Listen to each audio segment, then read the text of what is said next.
Okay, So, I have a question. yeah. How many? I know this is random, but how many females have you had on your podcast in terms of guest spots? Including you? Yeah. One. Who? No, you are the one. Oh, I That's you. am the one. You Oh, you will be including the me. one. Where else would you rather be than right here, right now? Hey, hey, let's go Buffalo! Hey, hey, let's go Buffalo!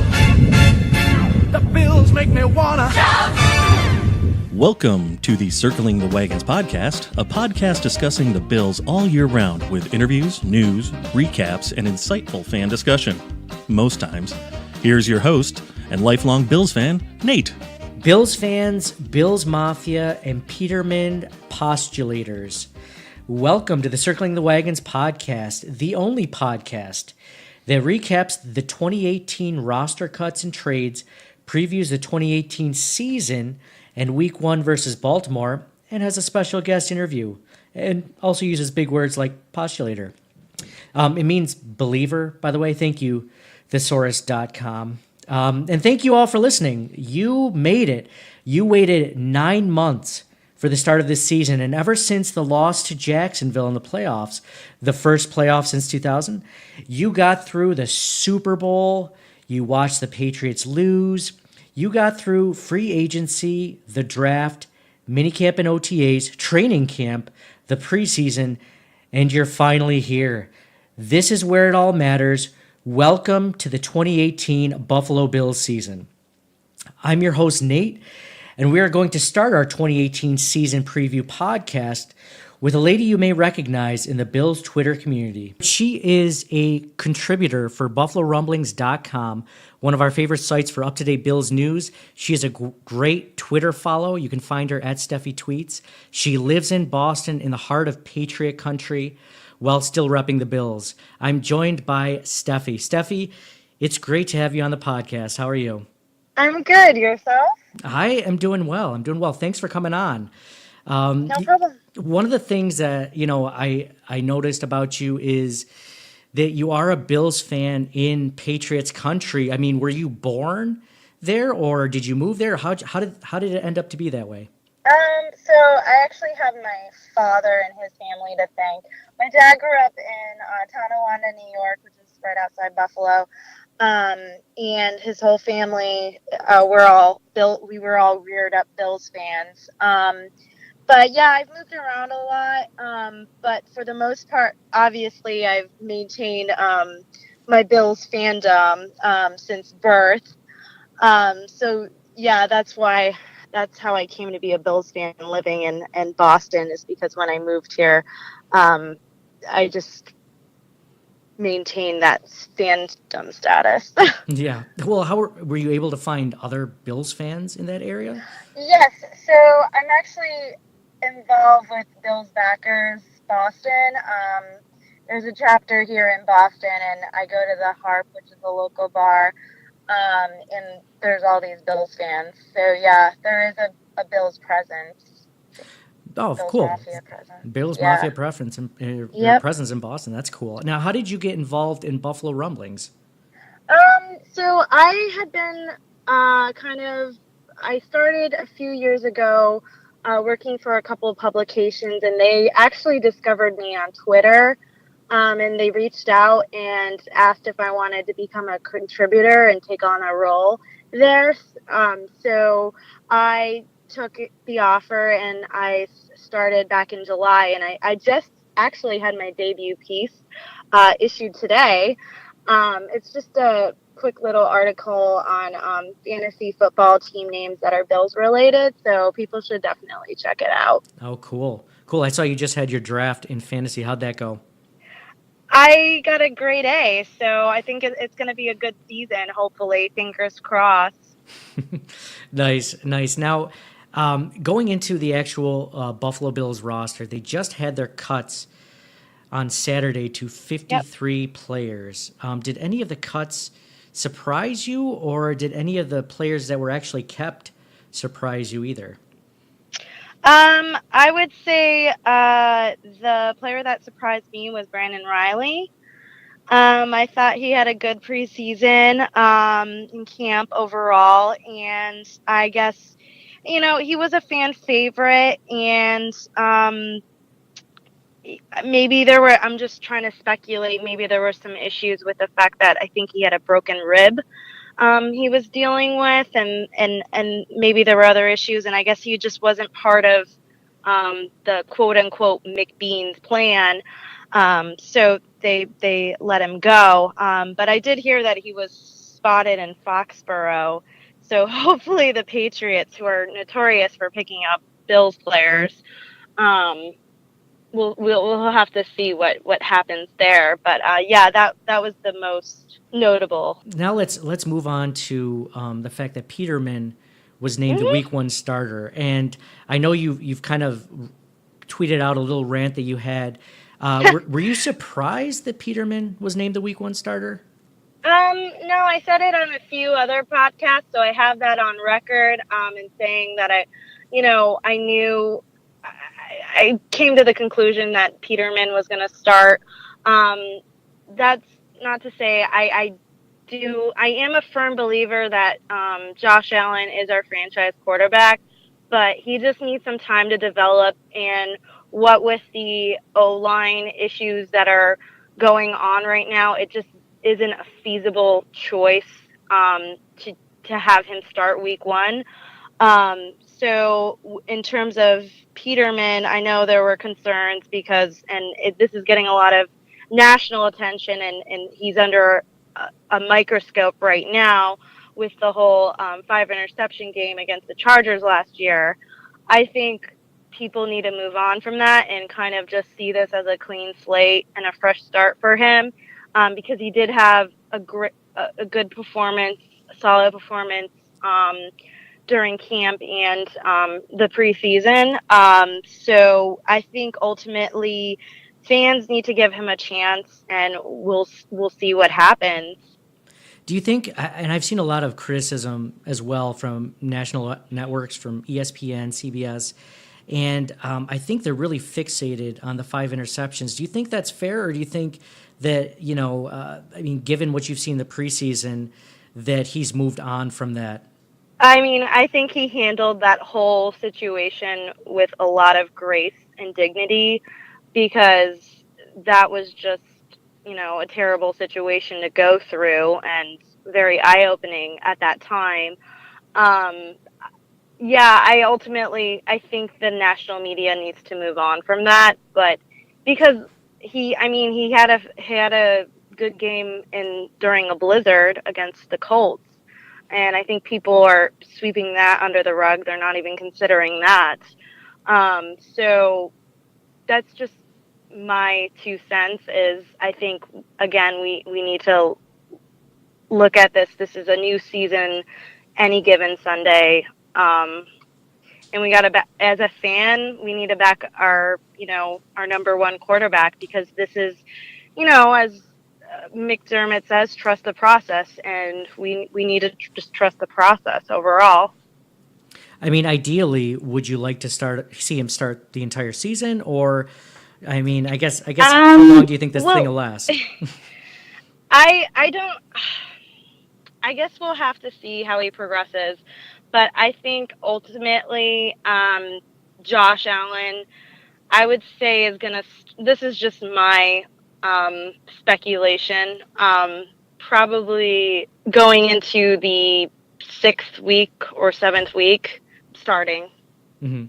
If they're not doing well at that point. Yeah, if they're not doing well. So, talking about the entire season for the Bills, we're about to start the 2018 season. Week 1 is approaching, and a lot of networks, like I was mentioning before, like ESPN, CBS, they're saying the Bills will finish last this season. I mean, you follow the Bills more closely than all of them, obviously. So do we. We're Bills fans. I mean, how do you think the Bills will actually fare this season? Do you think that's accurate?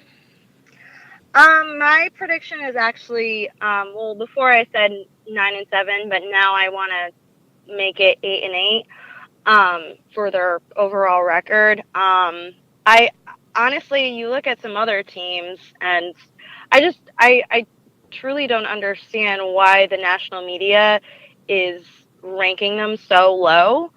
I mean, you just look at the Browns. They haven't won a game they're 1-31 for their record. I just think it's interesting. And it kind of, I understand that Lorenzo Alexander had made a comment about it today, and he's aware of it. All the guys are aware of it, and I think it'll fuel the fire and make them hungry and want to succeed and prove all the national media wrong. I mean, last year there were some national media analysts who said that, obviously we weren't going to make the playoffs and go like 3-13. So again, I think it's just a matter of, worrying about not worrying about what the national media is saying and just focus on your team. Yeah, it sounds like they could use that sort of bulletin material this year, and I think Sean McDermott might be the kind of guy, the kind of coach, or use that to feed their hunger and really get them motivated this season. Exactly. Motivation is so key this year. Absolutely. So, we're talking about the season, the start of the season. What's one thing that you saw from last season that the Bills did really poorly that you would like to see them improve upon this season? The passing game overall. Take more shots down the field, more deep balls. Definitely make the passing game, because we weren't getting it last year, and it ultimately, we lost the game to Jacksonville because we had no passing game. So we got to tighten that up. Absolutely. So, in saying that, I mean, now what's the passing game? That's one thing they need to improve for this season, that they were very bad in last season. Well, what about one thing that they actually did well last season that you'd like to see them continue on this season and actually, continue to do well and bring it forward into the 2018 season? So I am a sucker for interceptions and turnovers when it goes in our favor. So our defense was really, really good last year and very solid. And I'd obviously like to see that ramped up and taking it a step further. Just making having those difference makers and seeing that. And we have some awesome players on our defense. So I like to see more of that. Yeah, definitely. I agree. Those opportunity turnovers are Yes, definitely exactly. one of the things that I think kind of definitely turned the tide for us from, being, maybe 5-11 to being 9-7. Yes, exactly. So the Bills aren't favored this Sunday against Baltimore, and you have the Bills going 8-8. Do you think that this Sunday will be one of those wins? Yes, I do. Ooh, all right. Yeah. I just think they're playing with a chip on their shoulder right now. There's a lot of talk in the media. The fans are going to be amped up. We travel well. I'm hoping to see a W this Sunday. So I guess is one of the reasons that you think they might win, because I don't know. I mean, the talk around, Bills Twitter and Bills community is that their offensive line is bad. The play calling hasn't been good. Their defense hasn't looked particularly good. Part of me thinks that a lot of that has to do with game planning and coaching, and the fact that they were moving around offensive pieces. Right. I mean, and go ahead. To be honest, we have a coach in Coach Dable. I'm so excited to see what he has in terms of his offensive scheme in not the preseason, in a regular season game. Mm-hmm. So already I think that's a change that I'm welcoming, and it's a risk. I mean, but I have faith in McDermott and even Dable. So I think that will definitely be interesting to see on Sunday. Okay, cool. Now, Yeah. now we're gonna kind of switch gears a little bit. You know, I know you tweet a lot about the Bills and sports in general, but you also tweet a lot about dating and things you've run into personally. I guess first of all, how important is it for you? Is that the guy that you're dating or the guy that you're on a date with actually knows anything about sports? He doesn't know it, like need to know everything, but it's always good to just kind of be on my level at least. And if the guy is clueless, then, check please. That's awesome. Well, I mean, as far as a guy that knows sports, I mean, how hard is it to find someone that's also a Bills fan? Or is it even possible in Boston? Extremely hard. Very hard. I see it from time to time on online dating apps, but I've come to grips with the fact that I might end up with a Patriots fan, and I've come to terms with that worst case scenario, but love will have to conquer all. That's awesome. That's awesome. It has to be a pretty big ring. That's awesome. Awesome. Thank you. Well, Stephie, they can find you on Twitter at Stephie Tweets. Yep. Where else can they find you? I think you have an IG account. Yeah, I have Stephie_Grams. So that's my social media presence. And they can find your work on BuffaloRumblings.com. Yeah. You have an article that went up today about fantasy football names. Can you give us a couple of good ones? Ones that can you tease a couple? I can give you some of mine. I'm all about the Kelvin Benjamins, or all about the Benjamins. Yeah. The Real McCoys. I think I had like the Allentown Dart Show. I mean, you can have so much fun. Those are just suggestions, and hopefully it'll give people some brainstorming, because it's just fun to do. Oh yeah. That's awesome. That's awesome. Yeah. Well, thank you again for coming on the podcast, Stephie. I really appreciate it. Absolutely, it's good to talk Bills, and we hope to do it again sometime soon. Awesome. Thank you. Before we get into the Bills-Ravens game and season preview, are you all ready for the season to start? Because it's literally in days, and what better way than to grab some awesome Bills gear that's not stupidly overpriced and also goes to a good cause. Check out tpublic.com/stores/CTWpod. Now there, our podcast has created several different Bills-themed graphics that come on any color or size t-shirt, hoodie, onesie, coffee mug, cell phone case, wall art, travel bag, or whatever. I mean, our pieces include the popular Trust the Process Bills head coach logo, the Bills Hall of Famers banner, our always popular Circling the Wagons podcast logo, our End of the Drought chart that we are doing a giveaway for this weekend. So follow us on Twitter at CTWPod for more details on this. And our very brand new Trust the Process t-shirt. Trust the process. Show off your Bills fan pride with your friends and family before the season starts. And remember, we donate a portion of all proceeds to Hunter's Hope, Jim Kelly's charity, to help newborn screening. So there's some cool stuff to check out. Please take a look. Even if you don't purchase anything, there's some cool stuff on there. That's tpublic.com/stores/CTWpod. Now, tpublic is spelled TEE, public.com/stores/CTWpod, just like our Twitter account. That was a great interview with Stephie, and I'm now joined in the studio for this episode by my co-host, voiceover Nick. Nick, great to have you on again. How are you doing? Thanks for having me. It's exciting. We're coming into a new season, man. Yeah, man. It feels great. I can't believe it's here. I feel like we've been waiting for this. I feel like a newborn baby. I wouldn't say that, but okay, cool, man. Yeah.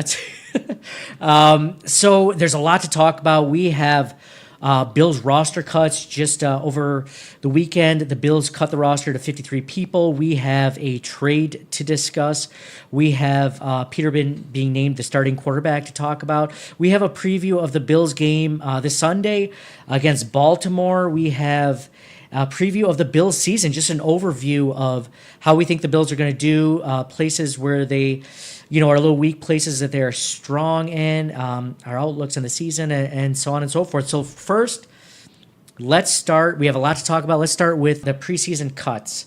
The Bills on Saturday cut their roster down to 53 people.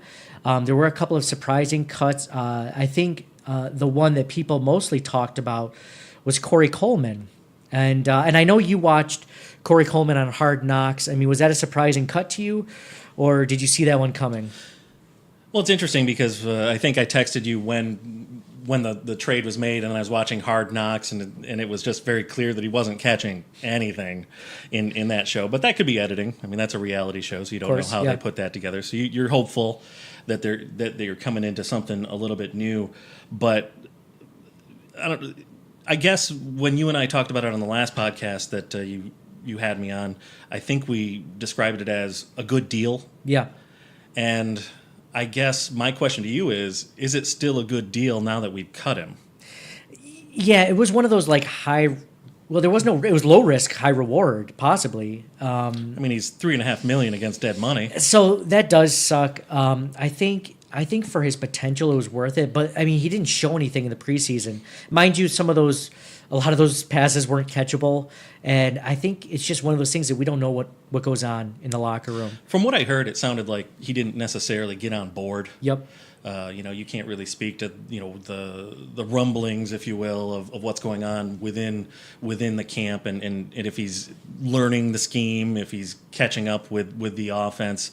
So maybe he just didn't catch on quick enough, and that was just a case of, hey, we gotta let you go, which is understandable. Yep, and it sounds like a continuation of the issues that they were having in Cleveland, where he obviously didn't buy in there, and he didn't buy in here either. So I mean, watching Hard Knocks, it sounded like he asked to be traded. Mm-hmm. So I think he's been unhappy in a lot of places, and he probably needs to get his head on straight and buy into something to really produce. Yeah. Yeah. So, I mean, it won't be in Buffalo. He clearly did not trust the process.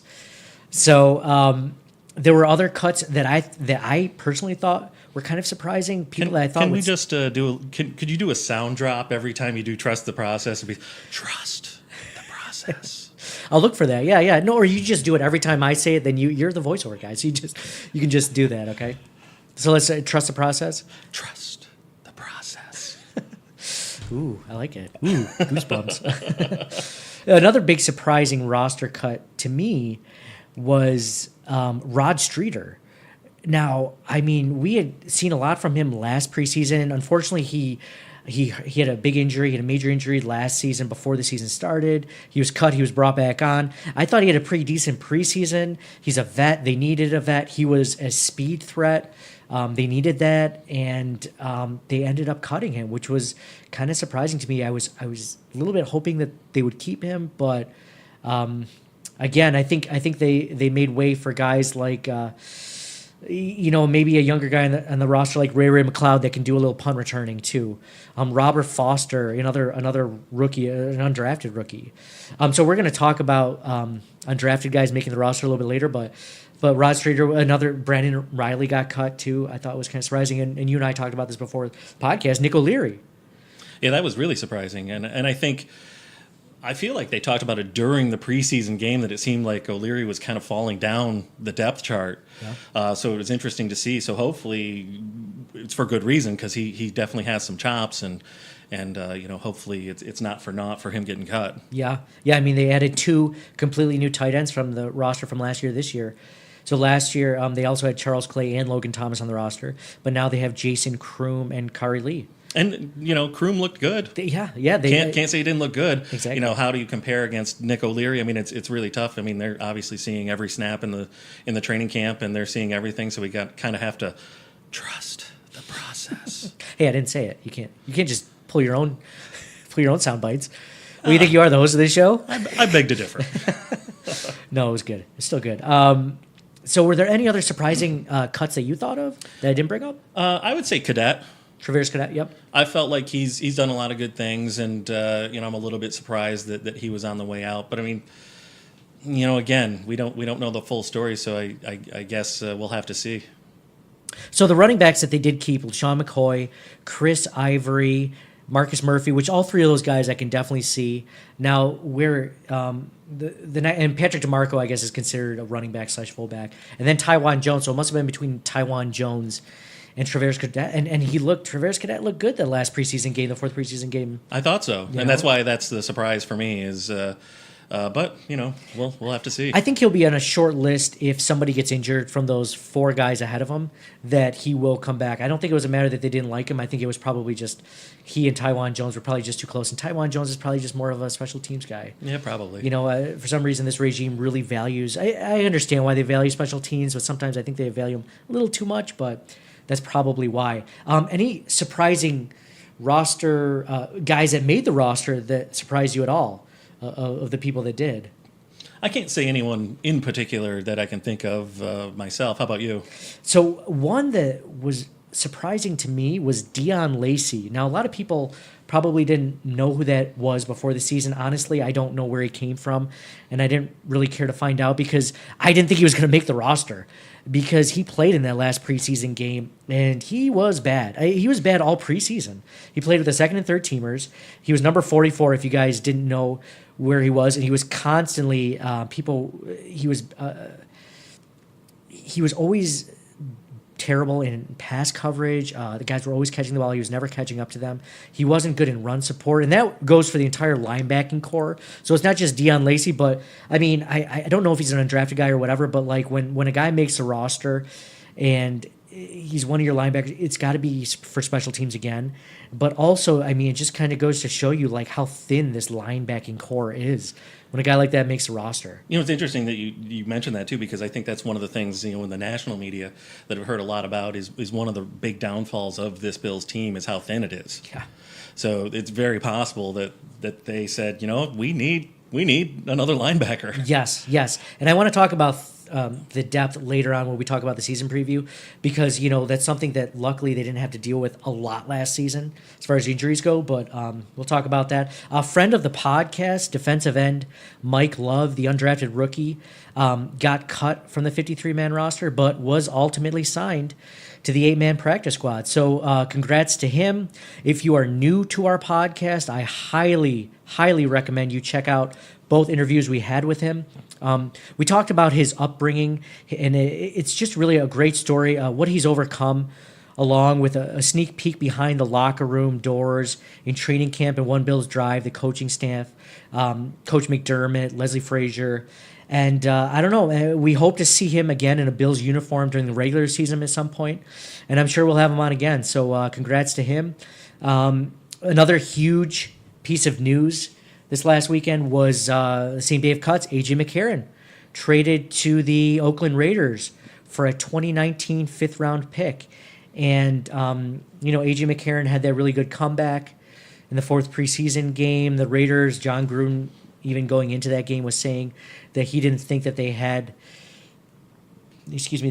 he didn't have the backup quarterback necessarily on his roster, even though E.J. Manuel had a really good fourth preseason game. And A.J. McCarron, the Bills end up getting a fifth-round pick for him. So a guy that wasn't going to be the starter and probably wasn't going to be the backup, I was okay with that. What did you think? This one confuses me a little bit, just from looking at the last preseason game and seeing that the offensive line wasn't doing what it needs to protect the quarterbacks. We're going to need a few of them because if they're on their backs all the time, I mean, Josh Allen had to go through concussion protocol. Yep. Even A.J. McCarron earlier in the preseason, they thought he had broken his collarbone. Maybe that's why they traded him, because they think maybe he's a little fragile. McCarron, McCarron. But it's surprising to get rid of a guy who is at a level of which you think he's at when you're probably going to need more quarterbacks. Yeah. As opposed to, yes, Peterman starting, say something happens because the offensive line is not protecting him and he gets hurt and he has to go out. Do you want to be putting Josh Allen in there to get pummeled versus putting A.J. McCarron in there to get pummeled? And especially so early in Josh Allen's career, I thought that was kind of interesting. So it'll be interesting to see if they bring on someone else to kind of fill that gap. Mm-hmm. Absolutely. And they did bring in Paxton Lynch to kind of take a look at. Maybe they'll sign him. I don't know. I would think that they will. Maybe they just go in with 2 quarterbacks. I'm not sure. Well, the curious thing about that too is it's almost the exact same conversation that we had when they got McCarron. As I'm going to equate this to Coleman, to where we sat here and said, "Man, that's a good deal." It's a good deal, yeah. And now we're carrying $2 million worth of dead money on another guy that we didn't keep. So it's very interesting that they're bringing people on that we go, "Oh man, that's some good business," and then they just get rid of them. Yeah, well, I think the only negative of the McCarron trade was just the cap hit, really, because they could get something for him, and they weren't going to start him. He wasn't obviously the number 1 or number 2 guy. So how often, excuse me, can you get a 5th round pick for a 3rd string quarterback? Are we sure that he wasn't the number 2 guy though? I mean, I think the whole point of the bringing Josh Allen up slowly was to let him learn from a veteran like McCarron. Peterman has not a ton of experience in the league, so the veteran role would be the McCarron person. So it seems like you'd have Josh Allen coming in at 3rd in learning. But that's that's all just the hypothetical of what is the plan and what are they really thinking in the long term? I don't know. Yeah, Bean seems to always be working, kind of trying to see what he can get for people. Like, I mean, if he can pull a trigger on a trade, maybe Oakland called him. I'd be very curious to find that out. And maybe with that 3rd quarterback, maybe they just need a warm body like Paxton Lynch if something does happen. Because if something happens and you need your 3rd quarterback, like, you're done. If Peterman and Allen are both out and you have to rely on a 3rd quarterback, I mean, your season's over pretty much. But yeah, it is curious. I was a fan of that just because, to add to the other draft ammo that we have in 2019. I mean, this team still has some holes. Let's just put it that way for now. And I didn't think before, but that first half you weren't going to get anything for AJ McCarron. I think it was like 5 for 19 or something ridiculous like that. And then he pulls it together, and good for him, because maybe it gives him a chance with another team. Not that I truly care what happens to AJ McCarron if his life ends up amazing or whatever. I don't root against him, but whatever. So I'm not worried about him. I'm thinking about the Bills in the long term, and it's just very curious of what these moves are, and just kind of interesting to say, are they further ahead if they had just kept Tyrod and had Peterman be the backup, or have Peterman start and have Tyrod be the backup? I mean, there's really not a ton of difference there. Yes, exactly. That's a good point about the Tyrod thing, and I kind of wonder, how this team would look if Tyrod was still quarterback. Would they have? Yeah, I don't know. I don't want to play hypotheticals, but yeah, that's a really good point. And it might be something behind the locker room, or in the locker room behind the scenes, that really forced this trade. But yeah, so the Bills. Yeah, McCarron had BO. They're like, we cannot deal with this. We have to get rid of him. Oh man, he stinks. I mean, it was hot out. And it was terrible. So also, I mean, huge news, probably the biggest news this week, is Peterman was named the starting quarterback for week 1, which I didn't honestly know if they were going to name a starting quarterback until, the day of the game. Did you? Did you know that they were going to? I guess I didn't know. I thought they might keep Baltimore guessing because they kept us guessing this whole time. I think this is a smart move, though. And did you see the Twitter post where they had the 37-second sizzle reel of Peterman on Twitter? That was no, I didn't see that. What was that? It was all of his great throws in the games that he's played, and there was a lot of filler in that 37 seconds too, but that's okay. No, I think this is not something that surprises me at all, because it's very clear that Josh Allen is coming along. I think we all think that he had some good moments in preseason. He had some not so good moments. The thing with that last preseason game of seeing just how porous the offensive line is, the smart move is to put Peterman in. He's got a quick release, and he's shown that he can get that done, and I think that's your best chance of actually being successful until Allen gets up to the point to where he is at that point, where the game slows down enough for him to where he can execute under those circumstances. So I think Peterman's a smart move. Yeah, I agree 100% with what you said. I mean, if you do it just based off, and this regime is all about winning now and also winning later. And I think that the move to have Josh Allen sit and wait is the move to win later, and Peterman's the move to win now. If you are going to win, he gives you your best chance now. I almost disagree with you with that statement, though. What's that? And I said this last time too, is they seem to make a lot of comments of we're still rebuilding, we're rebuilding, and you see some of these moves to where you've said it a few times already tonight, to where you start talking about the 2019 draft. Yeah, you're talking about 2019, and it's like we haven't even started 2018, and Yes. you've mentioned 2019 at least 3 times. well, And I'm just a fan of the draft. but that's the thing that I've said a couple of times is it feels like that's their goal, and they're like, yeah, if we win a couple of games this year, great. Yeah. But that's not our real goal. It's the long term that they're looking at, and so be it. That's fine. It's just very interesting to see how they go, because I think most of these moves that they're making are long term goals. Yeah, not true. I mean, most of the national media has the Bills expected to rank either 31 or 32 in the league. Yes, exactly. There's not a lot of high expectations based on what everyone's seen. And they haven't done a lot to, deter people from thinking that with the people they've traded, with the dead cap that they have, and we'll go into that later. But yeah. So I mean, well, let's go back to Peterman. I wrote a post on Reddit. It was trending in the Buffalo Bills Reddit thread, which I'm kind of new to Reddit. I don't really know a whole lot about it, but I post there from time to time. Don't go too deep. Don't go too get into the black, You got to be dark careful. web. You got to be careful. Okay, so if I stay in the Buffalo Bills section, I think the Reddit thread, I think I'm good. But basically, I was saying, I wrote this thing, and I had the louder than Crowder meme. Have you ever seen that one before? I know I sent it to you. That's the guy sitting on the table in the park, and he has this thing, in front of his table, this big white sheet of paper, and it says something in it. I don't actually know what the actual saying it says, but in the bottom it says "change my mind." So louder than Crowder is a very right wing, whatever. I don't care about that, but I put over it, Nathan Peterman should start week 1, change my mind. So in my explanation in this, and it got a lot of hits in Reddit, like I said, it was trending. It got a lot of feedback on Facebook and Twitter. If you're not following us on Facebook, Circling the Wagons Podcast. On Twitter, it's at CTW Pod, Charlie Tango Whiskey Pod. But basically, I said, he needs to start. He had an 80.5% completion percentage. He's looked the best of the 3 quarterbacks in the first team offense. Like you mentioned, he's had a quick release that could offset a pass rush.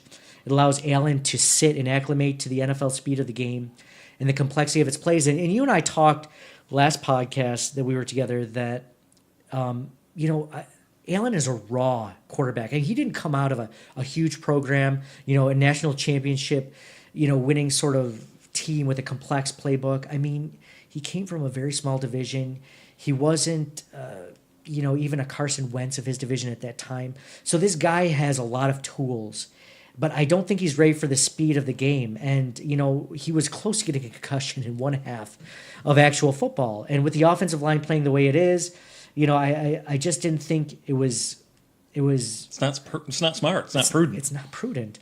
And, Peterman has a quick release. And not only does Peterman have a quick release, is I've noticed from this preseason, last season he was a rhythmic passer. It would be like boom, boom, out. Boom, boom, out. So quarterbacks used to jump those routes. But this season, you saw in the first preseason game, you saw in that pass to Benjamin, he held on to it a little bit longer. I don't know if he pump faked it, which would be a feat into itself for a Buffalo Bills quarterback to do a pump fake, for God's sake. But he threw it to Kelvin Benjamin. It was a perfect throw. The guy was wide open. So I think he's learning, and so it gives Allen a chance to acclimate to the game, even if it's 4 or 5 games. The Bills have a murderer's row of defensive teams the first 3 games. I mean, you have Baltimore week 1, which we're going to discuss. We have the Los Angeles Chargers, another rematch of Peterman versus the Chargers week 2, and then week 3 is the Minnesota Vikings, which have a great defense. So you have to trot Peterman out there. He's looked good. He's one of the few quarterbacks so far that's gotten the ball to their best wide receiver already. So I don't know. I'm excited to see what he's got to see. And as far as I'm concerned, rookie quarterbacks, people are like, well, if you drafted him 7th overall, you got to start him. But when did that start? I don't know. It feels like in the last few years when it started. It used to be you draft a rookie and maybe his 3rd or 4th year is when you would actually start him. So it's interesting that these, we're all about instant gratification these days. And I let the guy learn. He's like 12 years old, isn't he? He looks like it. He really does. Yeah, he does. But, I mean, he's young. He's like 20, 21. Yes, like exactly. He's 20. He's a young kid. Can't even drink, for God's sake. Don't put him in a... these guys hit hard. So, exactly. You know, it is very recent. Like, you think like Cam Newton, Russell Wilson, Jameis Winston, Marcus Mariota. But the difference between those guys is they came from big-time programs, and they were at, like, the upper echelon of college football when they made it into the draft, and they were the best ones by far on their team. Like, there wasn't there wasn't a question if Cam Newton was better than who was it, Jimmy Clausen. Like, it was very clear. I mean, Cam Newton just won a national championship with a team that beat Alabama. You know, so Russell Wilson had a very good college career in big conferences, and same with Marcus Mariota and Jameis Winston. They were both good. And mind you, like, none of them are like, I mean, Cam Newton aside and Russell Wilson aside, Marcus Mariota and Jameis Winston aren't amazing yet. This is like their 4th year, so you know they're getting there. It'll take some time.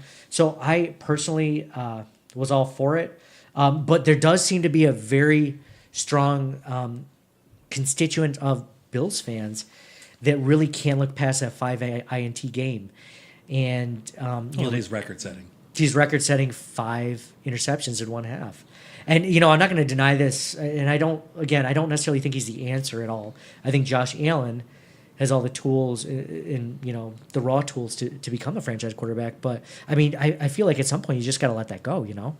The 5 interception game. I mean, the guy could have. What did you want him to do? And I wrote this in a Twitter post recently. Like, what did you want him to do? Retire after that? I mean, just give the man some credit. I mean, he picked himself up from that debacle, and he beat out 2 other quarterbacks. And unlike other off seasons, maybe not recently, but in the past, it wasn't by default. He literally did it with his play. So I think they made the right call. For the short term and the long term, let's hope to see. I mean, you know, we're going to talk about season overview in a minute. I still reserve the right to call him record-setting quarterback Nate Peterman. Yeah. I will continue to be doing that. Not that I have any. I think he's done great. You know, to persevere and come back, it's awesome. But I still. one less interception, would that have been okay? Oh no, not at all. No, okay. Still call it. Yeah. Wait, would 4 be a record? I don't think so. I think 5 was the record. In the first half of your first game? First half of your first NFL start, yeah. So, I mean, just looking at that real quick. It wasn't good. It wasn't good. I don't know if he should have been thrown in there at all looking back at it, especially with Rick Dennison's offense. And it just wasn't a good situation against a good team. It's away. I have railed against that decision for months, and I won't get into that again, but it's a situation of where I think Bills fans fall into this quite a bit of, oh, he's the new shiny quarterback. I bet he's better. Yeah, like Schrodinger's quarterback, like you mentioned on the last podcast. And so I think he got thrown to the wolves a little bit, and, you know, things happen. Yeah, exactly. So I don't necessarily put it all on him, but it is. But I do give him credit. He's come back, and I think he looks great. Yeah. So I'm excited to see. You know, what's funny is, on a side note, my wife and I were watching the 3rd preseason game when he came in, and she was like, "Wow, he looks really good." And my wife follows football, but not obviously as close as you and I do. And she was like, "Wow, he looks like a quarterback, just the way he's handling the pocket." Now, mind you, the pocket was a little bit better for him than it was for Josh Allen in the 3rd preseason game. But I mean, he looked good. He's staying in the pocket, making the right reads. He did slide a couple of times, and he slid feet first instead of head first. He learned that. That is a big thing. Josh Allen has not. Still exposing his head to 300-pound linemen. So you want to get those first 2 concussions out early in your career, because you really want to not be bright by the end of your career. Oh, I know. Ugh. So now let's do a preview of the Bills game this Sunday. It's at 1 p.m. Eastern Standard Time in Baltimore on CBS. The Vegas odds of the Bills game this Sunday against Baltimore -7. So the Bills are not favored in this game. In fact, stop it. Believe it or not, and the rest of the national media and everything don't really believe in the Buffalo Bills right now. Yeah, go figure. So not only that, so we have that game. the odds of the Bills to win the AFC East right now are 20-1. Now, if I were to tell you that they were 20-1, you think who do you think is lower or higher, the Dolphins or the Jets? Obviously, the Patriots are the favorite. They're 1-6, which is just unbelievable. But I mean, it makes sense. It's just a crazy odds. Lower than the Bills or lower than each other? Lower than the Bills. Do you think any of those two are lower than the Bills, the Dolphins or the Jets? At this point, Yeah. maybe the Jets. Maybe the Jets, right? I mean, they've got a rookie quarterback. I mean, there's a lot of questions there. Maybe the Jets. Okay. Am I right? The Jets are 16-1. So they have a better odds of winning the AFC East than the Bills. Well, I was kind of thinking it was a trick question because it seems like the entire national media says the Bills are going to be 31 or 32. So that only means that if they're 31, then that means the Dolphins have to be 32 for the odds to be a little better. Dolphins have a better chance than the Jets, 10-1. Well, yeah, this is what I'm saying. You tricked me. I did trick you. I Yes. don't appreciate that. I led you into knew the wrong. it. If you knew it, you should. You're untrustworthy. I got you. Yes. I never said I was trustworthy. So. You're very gullible, by the way. That's true. I've been drinking. So the Patriots at 1-6, obviously they're probably going to win the AFC East. The Dolphins at 10-1, second best odds. And by the way, the Dolphins have completely blown up their roster. Like, it is ridiculous. The only thing I guess that they could say is Ryan Tannehill coming back. I guess because they've gotten rid of Jarvis Landry. At least for the first 2 weeks. Till Till he gets injured again. Yeah, till he tears another. He's got at least one more left, right? Yeah. The Jets at 16-1 with, I guess, Sam Darnold as quarter. I don't know, rookie quarter. I don't know. And then the Bills at 20-1. And it should be noted, the Bills have the absolute worst odds of any team in the NFL to win their division. The Browns have a better chance to win their division at 10-1 than the Bills have at winning their division at 21. So they're saying the Browns have twice as good a chance to beat the Steelers to win their division than the Bills have to beat the Patriots. So I think that speaks probably a little bit more fair. to the That's Steelers. more to the division. Yeah, the division. I mean, Roethlisberger is ancient. Yeah. And he was never very mobile to begin with. Mm-hmm. So, I mean, that's not necessarily surprising. And Patriots always seem to be good. Yeah, they do. So Irritatingly so. Yeah, unfortunately for the time being. So I don't know. I just thought that Tom was Brady interesting. has that personal trainer with the nutritional things, and it's all very direct for regimented, him. Yes. Regimented. Thank Yes. you. I lost that word. Yeah, I grabbed it. He only eats nuts and berries. Drinks water from only the purest of streams. From the Flown in from Colorado mountains. mountains, like some native just like cups it with their hands. Yes. their Purell hands or what? Organic, organically Purell hands. Real quick, I was on another podcast called the Torin Podcast recently. If you haven't checked them out, please do. They normally talk a lot of music, movies, and video games, and you can find them on any podcast site that's out there. We talked a lot about the start of the football season, our favorite football movies, and talked a lot of Bills there. So you'll get some interesting takes that we're not going to talk about tonight. And even the recent shooting at the EA tournament, which the shooter just happened to be a Bills fan, unfortunately. And we discussed that and more. I had a great time with those guys. It's a really good podcast, so be sure to check that out. The Torrent Podcast. I'm going to tweet out the link when it's all set. It'll be set by the time this podcast airs. And yeah, definitely check it out. Hey, Nick, do you have a favorite football movie? I've got a couple. I mentioned them last time we were on. Is Necessary Roughness, a classic 90s football film. Scott Bakula. Kind of the Bad News Bears of football. And then more or less a remake of that movie, The Replacements, with Keanu Reeves. Yeah. Jon Favreau, I believe, is in that. Yep. Jason Bateman might be in both of them. Oh, is he really? I'm going to have to look that up. Bateman wasn't in Necessary Roughness, was he? Oh! He was in Necessary Roughness for sure. Oh, he was? Was he a sportscaster? No, he was... the play-by-play announcer? You're thinking about Dodgeball. Oh, yeah. No. Jason Bateman was a young 20-year-old lad in Necessary Roughness. Really? Played a rich kid whose father bought, the library for the school and all those sorts of things. And then The Replacements, I feel like he's in there. I'm going to have to check this out. Okay. But both are pretty much the same movie of just the dregs of players that they can cobble together to make a team that I think both of them at any given time have a fist fight with the other teams. Oh, yeah. Yeah, well, necessary roughness, the premise behind that was, because it was a ragtag team, was that the college lost all their scholarships for some reason. Doping and money and Okay. all the different college scandals that you can possibly imagine. Of course, they still existed in 1991, of course. Yeah. Yeah. And then the replacements was more of the there strike? NFL going on strike. NFL going on strike, yeah. And they were scabs that came across, and you had to reactivate Keanu. And yeah, I love both of those movies. Nice. Those are good movies. So we actually didn't talk a lot about those movies. So I'm glad you brought them up now in this podcast. So, but in that podcast, we talk about maybe a little bit more of the very famous ones. You had some good deep cuts though. So nice. So let's talk about Bill's overall season thoughts. From my perspective, I was putting a little thought into it this weekend with the roster cuts, the trade of AJ McCarron, Nathan Peterman becoming a starter, the people that made the roster, the people that got cut. And I was putting it all together, and I guess, and not to be negative, because I think I'm always an optimistic Bills fan when it comes down to it. Yeah, that's my job, to be negative. Exactly. I'm not trying to take your job away, Nick, of being, the curmudgeon or what have you. I'm not that old. I might be. A little bit.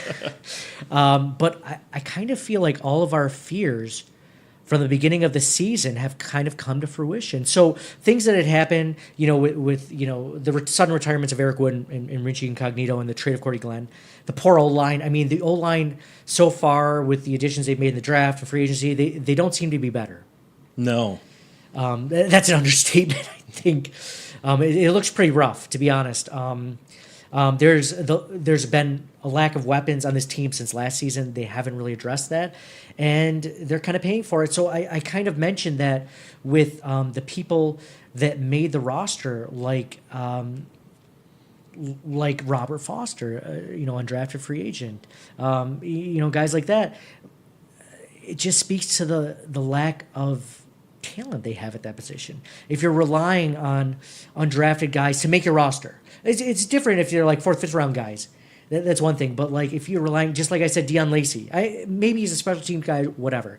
But if you're relying on those guys to make up the core of your team, like your team's very thin. Sure, you might have Tremaine Edmonds as your starting linebacker and Matt Milano, which to this point, the book's still out on both of them. Matt Milano had a very good season last year. Hopefully he builds off that, doesn't have a sophomore slump. And Tremaine Edmonds, hopefully he lives up to some of their expectations that have been put on him. But, there's linebacker depth issues. Their linebacker play, as far as I'm concerned, in all 4 preseason games that I've seen has been pretty rough. It's if the defensive line doesn't make the tackle, then it's usually, I feel like it's the secondary.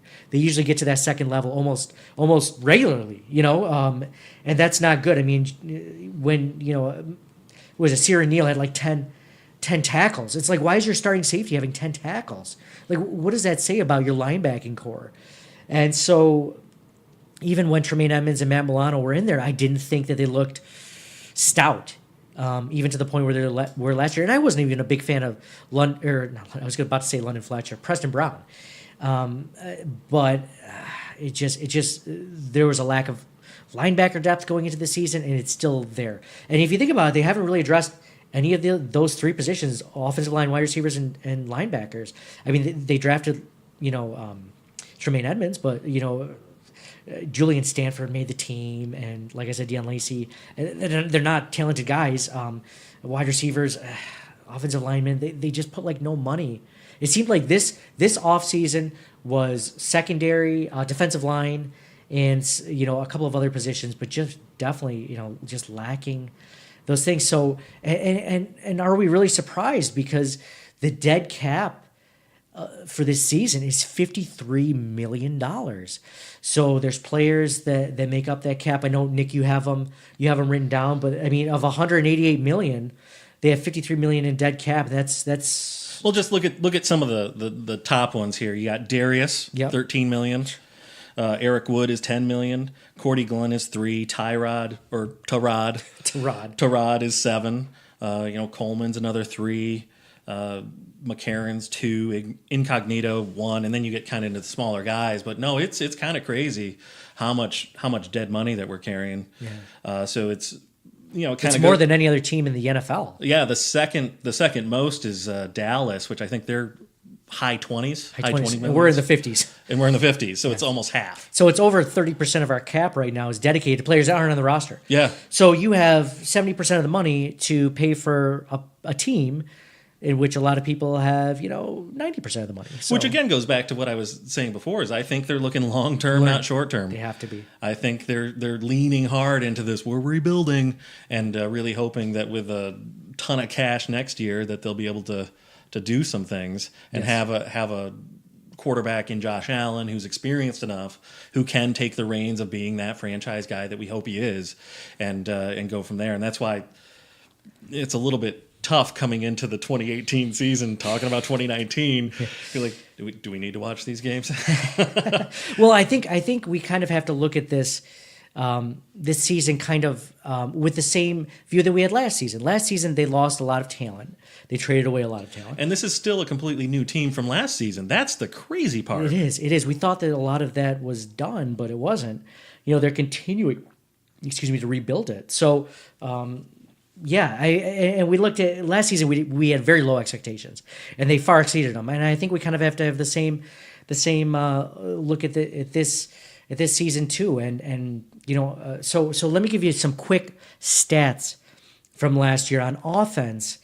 They were 29th in total yards, obviously not good. 31st in passing, which we knew. Stephie talked about that in our interview. They really need to improve in passing.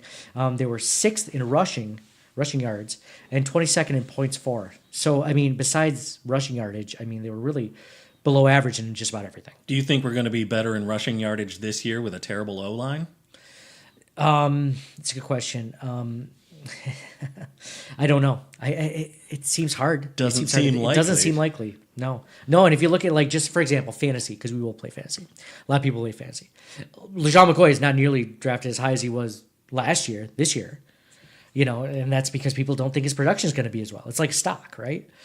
The stock value for LeSean McCoy has gone down, and the reasons that you just mentioned, the offensive line. And, the new quarterback play in Tyrod, allows, say what you will, but he allows for more running plays because people always have to be worried about what he can do with his feet. They don't have to worry about that with Peterman. So, and that's why I think it's you can throw the stats out from last year. And again, like I said, this is a completely different team. Completely. You've got a completely different offensive coordinator.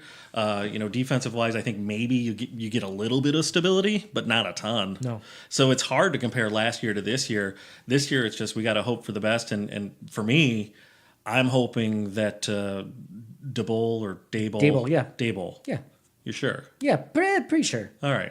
Did. Hopefully he's bringing a lot to the table. As I mentioned last time, from what I was hearing, he has a lot more complex schemes than they had with Dennison. Yeah. And, hopefully there's some schemes in there that can offset some shortcomings in the offensive line, offset some of the inexperience at quarterback, and offset some of these things and really throw some interesting aspects into the game that give them more of an advantage than we saw in preseason, because you don't want to show your cards in preseason, as you know. And the same thing with defense. Hopefully there's some things there to once they start to actually game plan, that they'll look a lot more stout than they did. Yeah. But it's kind of we're down to the time will tell. It's a put up or shut up, and we'll know a heck of a lot more after the game this week. Exactly. And I was gonna bring this up later, but since you already touched on it, I mean, on a positive note about that, coaching does matter.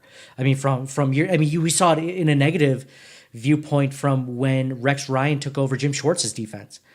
How important coaching was. It was almost the same exact team and roster, and the defense was terrible the next season compared to what Jim Schwartz had them playing at. Different scheme. It does matter, even with the same personnel. So on a positive note. And that goes back to the movie The Replacements and Necessary Roughness. Sorry. Thank you. I was hoping you would bring those back up again. Do you see me winking at you bring it up, bring it up? Oh no, I saw it. We've got I know we just know each other that well, man. Trust the process. Trust the process. Nice. But coaching does matter. It can lift a team from that we thought last year was going to be 3-13 to a 9-7 team that made the playoffs. Now, obviously, a lot of things went in their favor that normally didn't from previous seasons to get to that point. But they performed a lot better than we thought they would. But it's that luck is the preparation meets opportunity. And I think that's what we saw last year a little bit more, is they were a little more prepared to take advantage of the interceptions, of the times that things worked out for them. Because, as a Bills fan, it felt like for the last decade, nothing ever went our way. We always, the call always went the wrong way. And I think that's a little bit of, feather in the cap of the coaching. I think, hopefully that continues this year in terms of how they're doing it. And, we watched in those embedded specials, that's what they're preaching. Yep, exactly. Process-driven, process-oriented.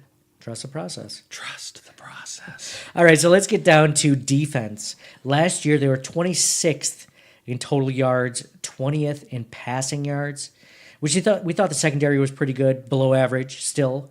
29th in rushing yards. They were completely terrible against the run. Historically terrible in I believe a 4-game stretch. And 18th in points against. So they were in that respect a bend but don't break defense for the most part. But that could still be improved upon, and I don't know. I'm hoping with the additions of Harrison Phillips and Tremaine Edmonds that at least the rushing yards will go down. Let's force these quarterbacks to beat us, because I'm hoping Tre'Davious White.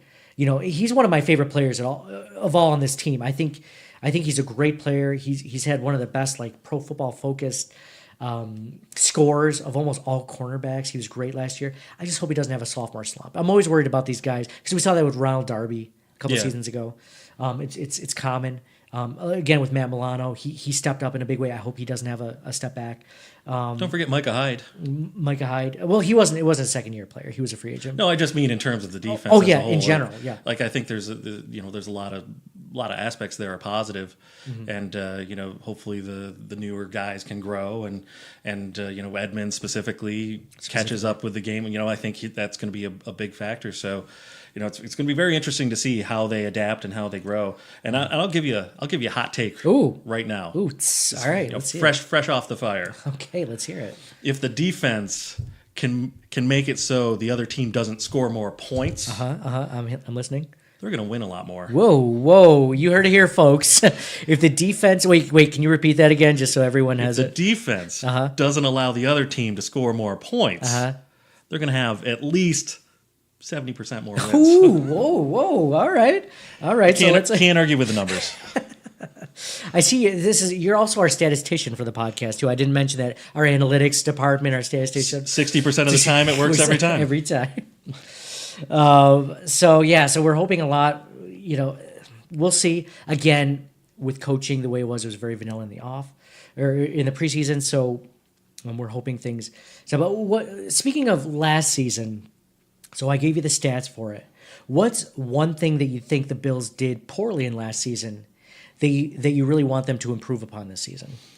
I think the run defense, it felt like that's where the hole was the biggest in terms of when teams ran over them. That's when they really lost big. Because the pass defense, I felt, like you said, it was bend not break more so than when teams were just gashing them. Those were the games that they really got blown out. And obviously when you have a good run game going, it opens up the pass game too. So I would say hopefully they can step that up a little bit more. The run defense was a huge issue as we just stated. I agree 100%. One thing that I want to see this season specifically, and we haven't seen Trent Murphy really yet.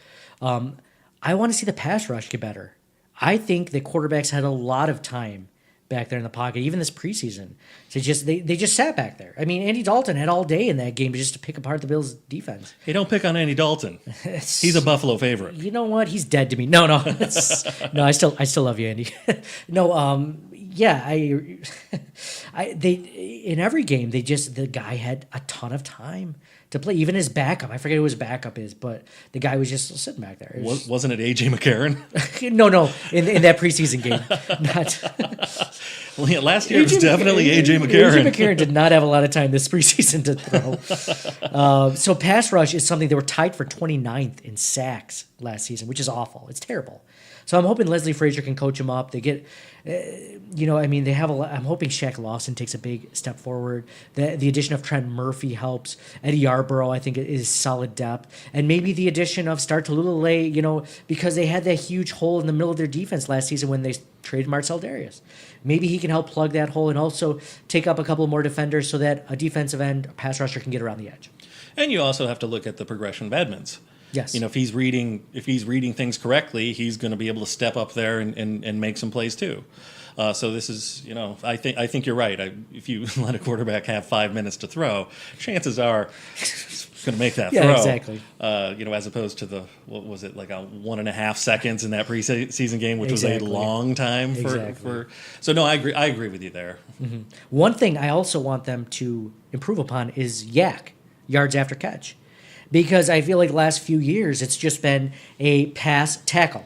You pass to the wide receiver over the middle, gets tackled right away. Passing a comeback route or a hitch, the guy gets tackled right away. It's been very few instances, and I don't know if it's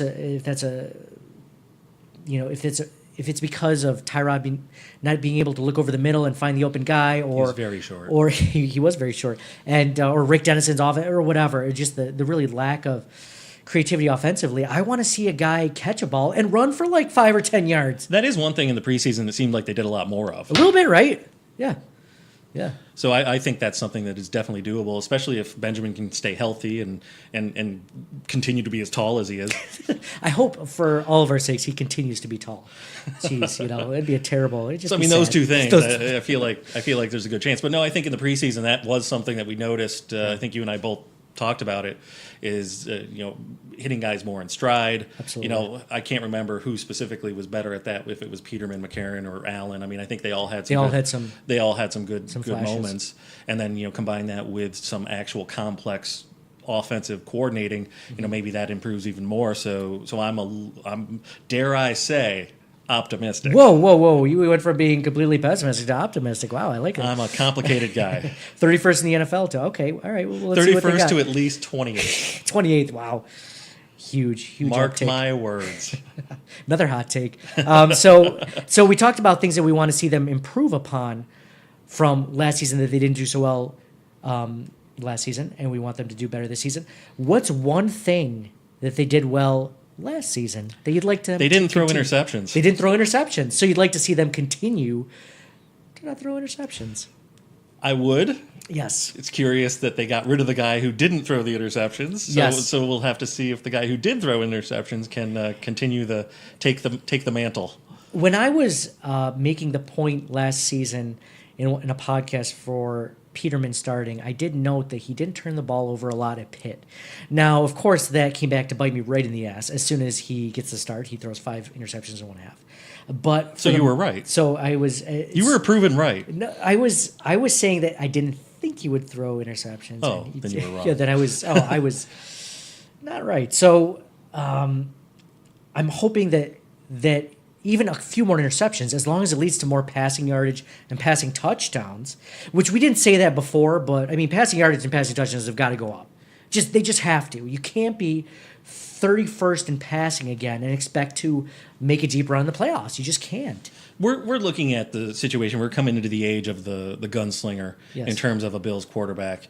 Are we going to have a Brett Favre in Josh Allen to where, he's probably going to heave it down the field quite a lot, and he might get some interceptions, but he's still going to connect on however many, and that's net positive. Yeah. And I think with Peterman too, he's got more of an arm than Tyrod did, and he's probably going to heave it down a little bit further too. So I think that's the mentality that the whole offense is going to be, is a little bit more gunslinger-ish, for better or for worse. I mean, Fitzpatrick was amazing until he wasn't. Yeah. And then he'd be amazing again until he wasn't again. Yeah. And hopefully the Petermans and the Allens that are coming in have a little bit more consistency than Fitzpatrick did in terms of that gunslinging. I mean, an Amish rifle is pretty accurate. Yes. Well, except when it came down to winning fourth quarter games. Until the end of the game. Until the end of the game, we threw that key interception. I think one thing that I want them to do well last season, and I want them to continue, is take advantage of turnovers at opportune times.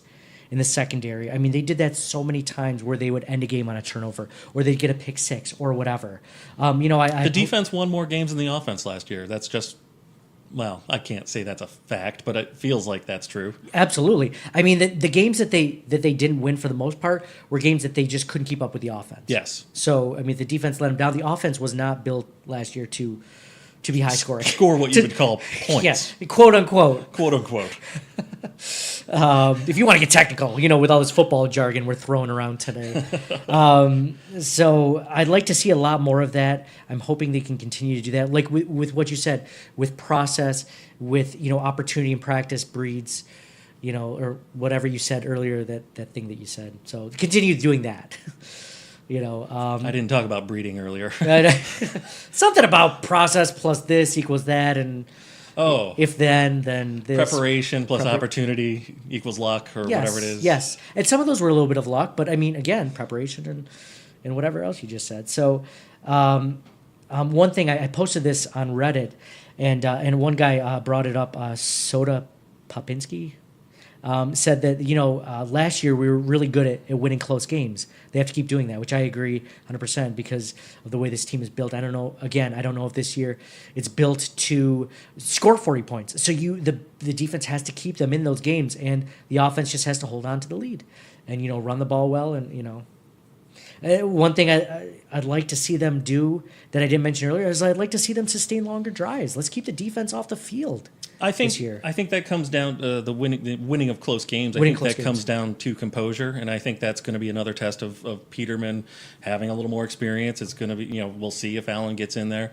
I mean, these are things that, for better or for worse, Tyrod had composure.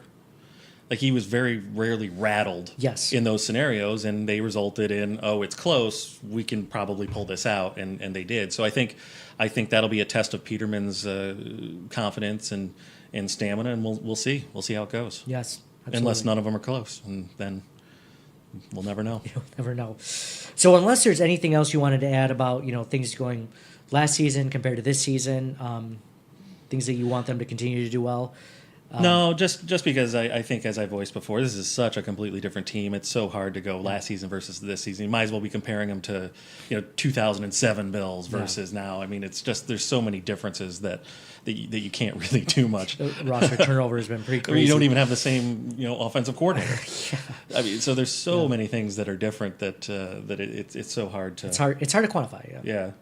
So on a positive note for the way this season is going, I know some of it has been negative, or at least not very positive. But we hit on it, coaching. We don't know how this coaching could be. If the offense under Dable is better than the offense under Rick Dennison, we could be talking another win or two easily than last year that they wouldn't have had. True. Games that because there were games that they couldn't win because they couldn't score the extra touchdown or two. Or whatever, I think that's the big X factor is how do they game plan, how do they coach, and what are the calls going to look like? Are we going to, I can't remember how many years ago it was just like up the gut. Yeah, up the gut exactly. Every down. Run, pass. Yeah, punt. Yes, it was a great progression. Exactly. But so I think that's the big X factor is what does the offensive scheme look like, and how do they execute given the deficiencies that they may have. Mm-hmm. And I think it can be a difference maker, but I'm being optimistic. Exactly. I agree. I think it can be a huge difference maker. And, from what little we've seen in the preseason with games and schemes, they look kind of creative already. Yeah. So we were kind of like, are you sure you want to give let all your cards out? Like, you sure you want to show all your cards in the preseason? It's a thick binder. It better be. Those binders are like 3 inches. Rick Dennison's was like a crumbled up napkin compared to hopefully what Brian Dable is showing. And I think scribbled no less with like a watermarks on it so you can barely read it. Is that a 2? Is that a 9er? Were you calling from a walkie-talkie? A G? Is that a monkey fucking a coconut? Oh. That's a great play. You shouldn't badmouth that play. So I called that the money shot. But so we think that so far it looks more creative than last season. I'd say what would I kill to see a little bit of motion before the play is run? just to give the quarterback a chance to see if it's zone or man. I mean, just simple things, pump fakes.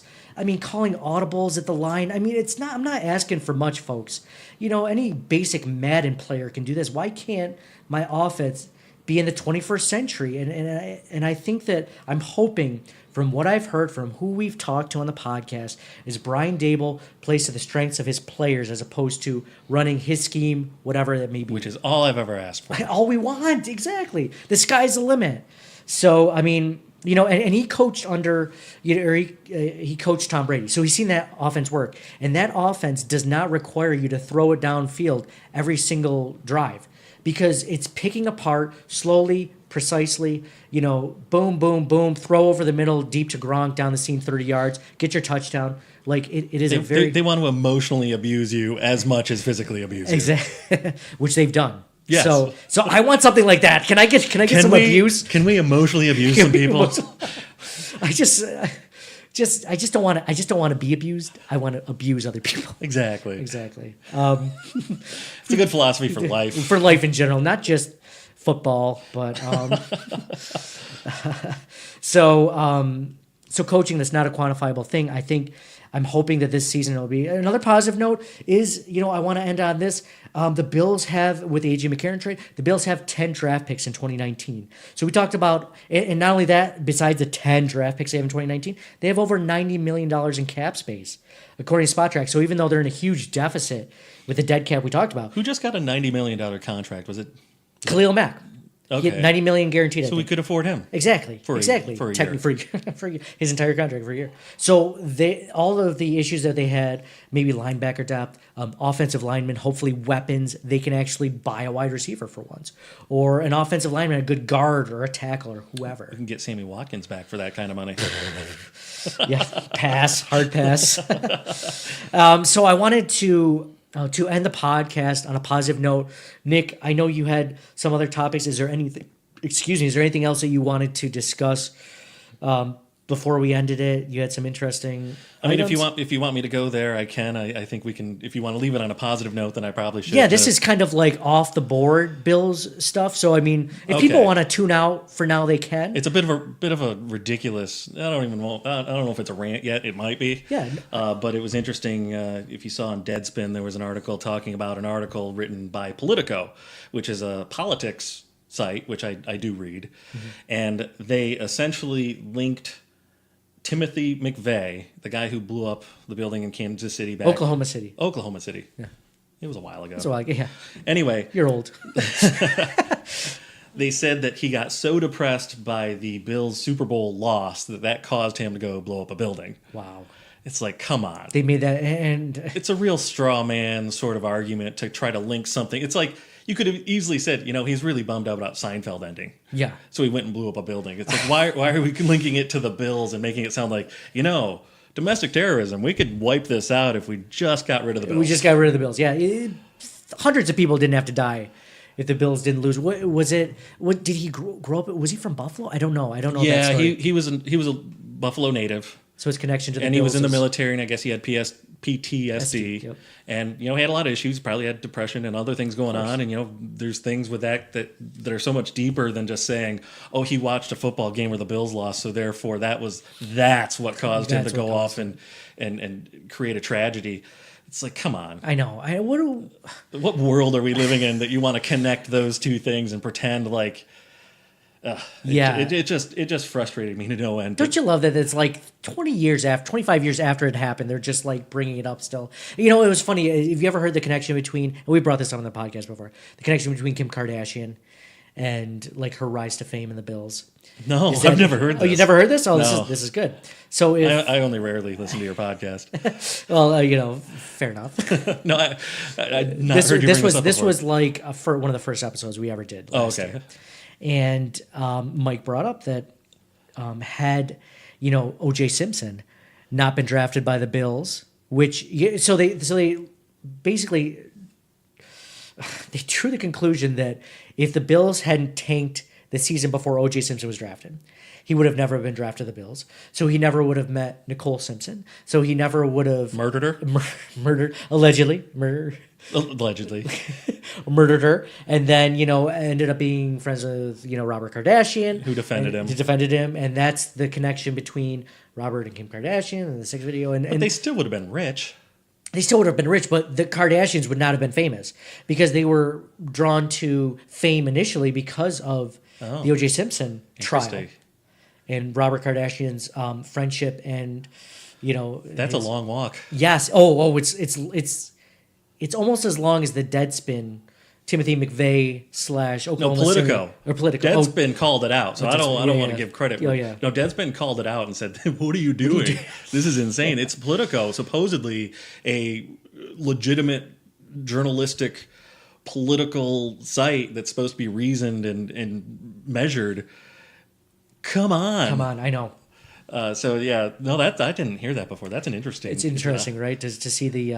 To see the connection, if there is one. If only Ford hadn't produced a white Bronco, everything would have been different. Oh, everything. And then, also, we talked about, I said on the Torrent podcast, we did an episode, we talked about the EA Madden shooting. So in Jacksonville, Florida, there was a Madden 19 competition. I guess they do that before the season. And it was sponsored by EA. And I believe in their building, this one kid who was a Bills fan, just so happened to be a Bills fan. So you're saying there is something to this whole Bills theory? What you're trying to say. He ended up losing his game, and he shot the kid he was playing with, and he shot like 4 other people and killed himself. So I mean, it's just like it's you can make these conclusions. Sure, it's only interesting when it's the Buffalo Bills and losing 4 Super Bowls. It's like what can we tie to that? What terrible other things can we tie to that? I will say that I'm sure there's a lot of Patriots fans that have done some terrible shit. Oh, absolutely. Probably the most heinous things. Yeah, things imagine. that you don't want to hear. Let's about. go back through history. The civil rights. It's the issues that they've done. Terrible things that they've done to people of all races and. No, but it's just so terrorism. weird how that pops up. I mean, the whole Bills thing, and it just was not a thing I was expecting to read. Yeah, and I mean, it's like Ace Ventura, laces out. I don't laces out. Finkel. Finkel. It's not exactly like that, but not exactly. No, but it's that lasting effect of. But then you go back and watch that 30 for 30 when they did the 4 Super Bowl years. 4 Falls of Buffalo, yeah. Yeah, I mean, that was such a great thing to where Norwood was embraced by the Bills fans because Bill fans are freaking awesome. Yes. They're not people who are domestic terrorists that are going to, break some tables. Yeah. No, we are amazing, all of us. I think so. Especially you, the listeners, but mostly just us too. Mostly us. So, but I mean, Timothy McVeigh, by the way, I know you mentioned this earlier, dealing with PTSD, I mean, that's a very serious... Yeah, it had nothing to do with that. No, the Bills lost. Yeah, the guy, what he'd seen in, overseas and whatever. No, that didn't have anything to do with it. The terrible things that are part of war. And these are serious things, and people have depression, people have different things going on, and there's different triggers that could be seemingly mental huge. Illness is a huge. It's a huge thing, and it could be seemingly nothing, or it can be seemingly huge. And it's just so sad to read. It was a long article too. This person obviously had like a word limit they had to reach. Did you read the Deadspin version or both, or Politico too? I saw the Deadspin version, and then I went. To be thorough, I went and read the whole Politico version, and that's some time in my life I can't get back. So yeah, wow, yay media. Fake news. So anyway, I wanted to give. So before we end the podcast, I wanted to give a quick fantasy football tip. Get more points than your opponent. Yes, that Another is the hot key. take. Another hot take. Wow, dude, you're coming in. Whew. So. Fantasy football tip, and since you're not in my fantasy football league anymore, I can give you this tip as well. I suggest everyone do it. If you're not on Twitter, please go to Twitter, follow us at CTWPod, that's Charlie Tango Whiskey Pod, Circling the Wagons Pod. But what I follow is a Twitter feed called @NFL Injury News. Now, news is spelled NWS. Maybe there wasn't enough characters, so it's @NFL Injury NWS on Twitter. And put their tweets on alerts. So you will get an actual alert on your phone when a tweet comes in, because they have up to date as soon as it happens. Like I think it's set up by Fantasy Pros or whatever, And as soon as an injury comes up, like you will get a message on your phone. And it's like they're either retweeting Ian Rappaport or retweeting Adam Schefter, which I don't care to get alerts from those guys because they tweet nonstop. This site does not tweet nonstop. I mean, honestly, in the offseason between football, you'll probably get like 50 tweets between January and, August. So it's a great thing. I found out that Jerick McKinnon was injured right as it happened. So I picked up Alfred Morris in a bunch of leagues. So I would suggest if you guys are fantasy football players, which I bet a lot of you are, follow at NFL Injury News NWS. Is in news and then follow us at CTW Pod. We have over 1,200 followers now, so we have more hot takes, just like Nick just mentioned. I mean, just throwing it out there, and so we will also be putting up songs to vote on in our Ultimate Tailgate playlist on our YouTube channel. If you search "Circling the Wagons," you'll find our channel and find the Ultimate Tailgate playlist. And we're hoping to create a playlist where you can drink some beers with the crew while getting amped up for a Bills game at New Era Field, or, if you do that in your own backyard with the fellas and ladies, it'll be a place that you can just do that. And we're all voting on it, so it's not just, what I say goes there. It's, I'm putting it up for vote on Twitter, so please follow us on Twitter. Or just Home Alone. Or just... You want to tip some back. Hey. No judgment. We don't need to know about your normal Sunday Bills routine. So, that's cool. So we will do weekly recaps of the Bills game every week, so stay tuned. Stay subscribed for more Bills fan content and perspective. I appreciate you guys listening. So for Nick, go Bills. And for me, Nate, go Bills. Thanks again for Stephie Talks Sports, and we'll talk to you guys again soon. Thanks. Thank you for listening to the Circling the Wagons podcast. Download and subscribe to us in your favorite podcast service. Email us at ctwpod@gmail.com. That's Charlie Tango Whiskey Pod@gmail.com. Follow us on Facebook and Twitter at CTWPod. And most importantly, go Bills! Nobody circles the wagons like the Buffalo Bills.